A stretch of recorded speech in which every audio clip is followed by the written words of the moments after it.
लखत रही गए। ये नियम पहले नहीं था। पहले हमारे सैनिक शहीदों का अमर शहीदों के कपड़े आते थे महीना 6 महीना बाद। तब घर वालों को पता लगता था कि हमारा बेटा देश की खातिर चला गया।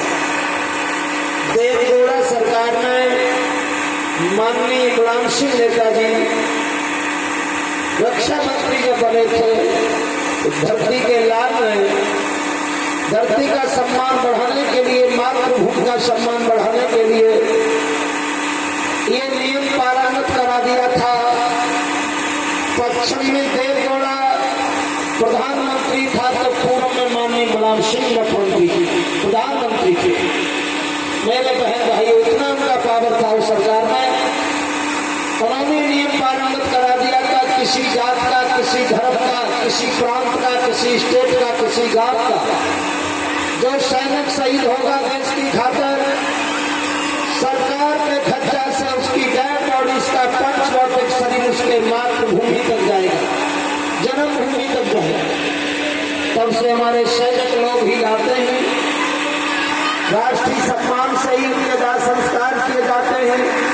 घर परिवार, हिंदू रिश्तेदार, क्षेत्रियों को केवल झलक देखने को मिलती है, सुनने को।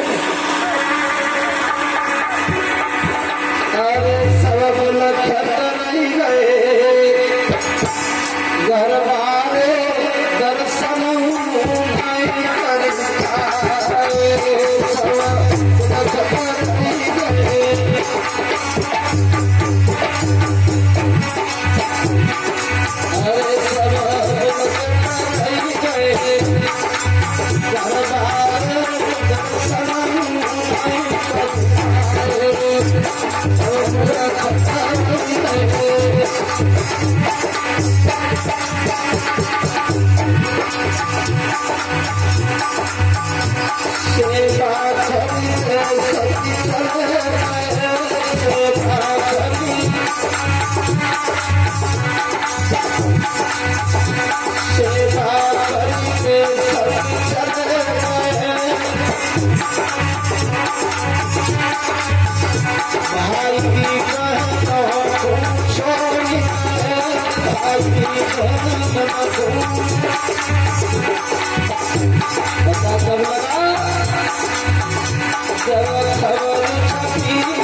लाहौर शाहजहां की मंजूरी न देते ये देखने को नहीं मिलता।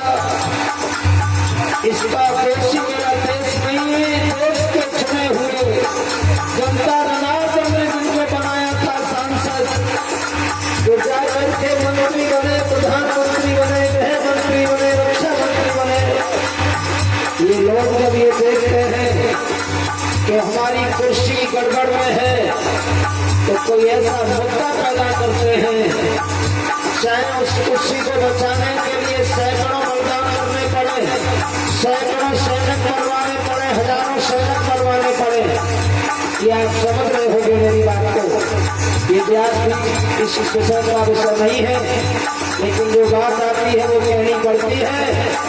कोई भी हो, मैं किसी एक की बात नहीं करता, मैंने दूसरे की जानों से अपनी कुर्सी ज्यादा प्यारी है, क्यों है ऐसी कुर्सी का।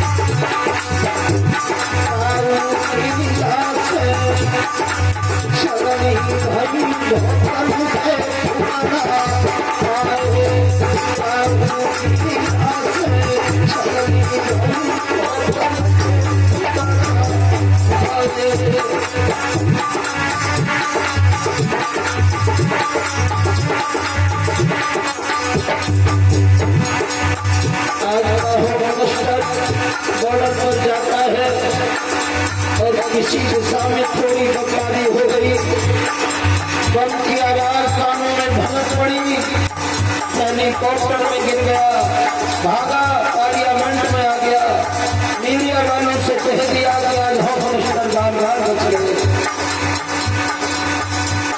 अरे लांछन राजनीति करने वाले गद्दारों, तू तो पार्लियामेंट में घुस गया,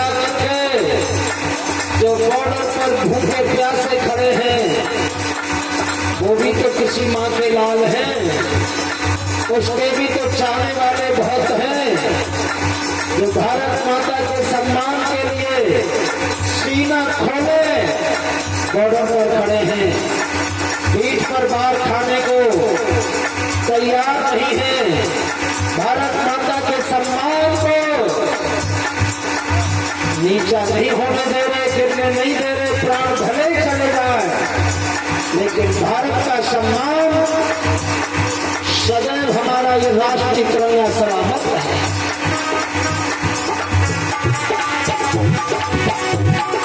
धन्य है जबर शेरों के लिए, धन्य है क्षत्राणियों के लिए जिन्होंने ऐसे बबर शेरों को जन्म दिया।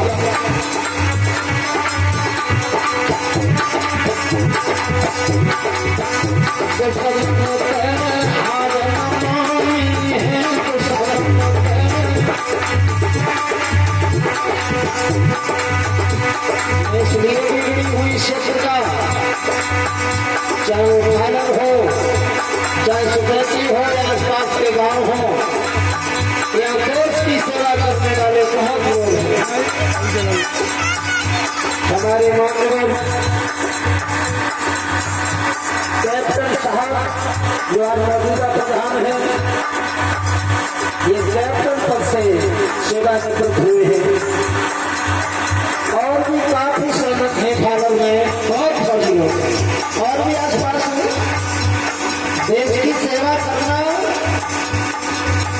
ये कोई टुकड़ियों के फर्ज तोड़ना नहीं है। एक फौजी का जीवन एक त्यागी सन्यासी के समान होता है। ये देशभक्त माने जाते हैं, देश के सपूत माने जाते हैं। अगर ये लोग न होते तो ये राक्षस पाकिस्तानी लोग उग्रवादी हमें और तुम्हें नोच नोच के खा जाए, नोच नोच के।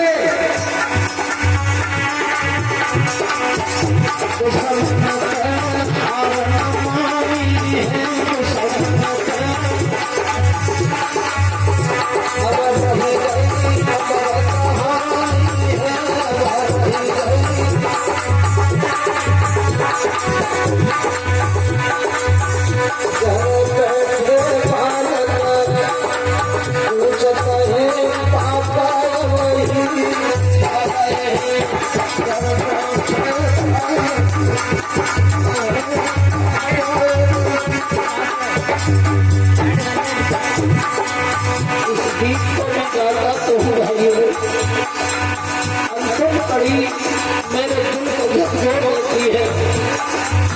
घर बैठे बालक पूछते हैं पापा वही नहीं आए।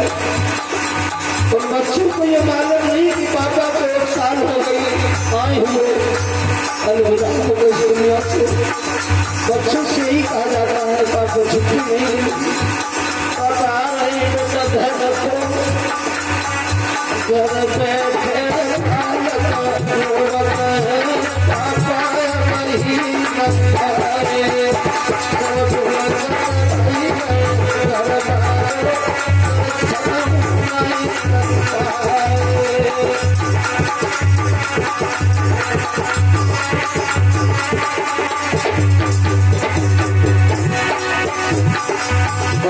सपूतों के चरणों में इतिहास पीठ की ओर से कोटि कोटि नमन, कोटि कोटि सत नमन। साधु महाराज मैं अपने श्रद्धा सुमन व्यासपीठ की ओर से आप सब लोगों की ओर से उन अमर शहीदों के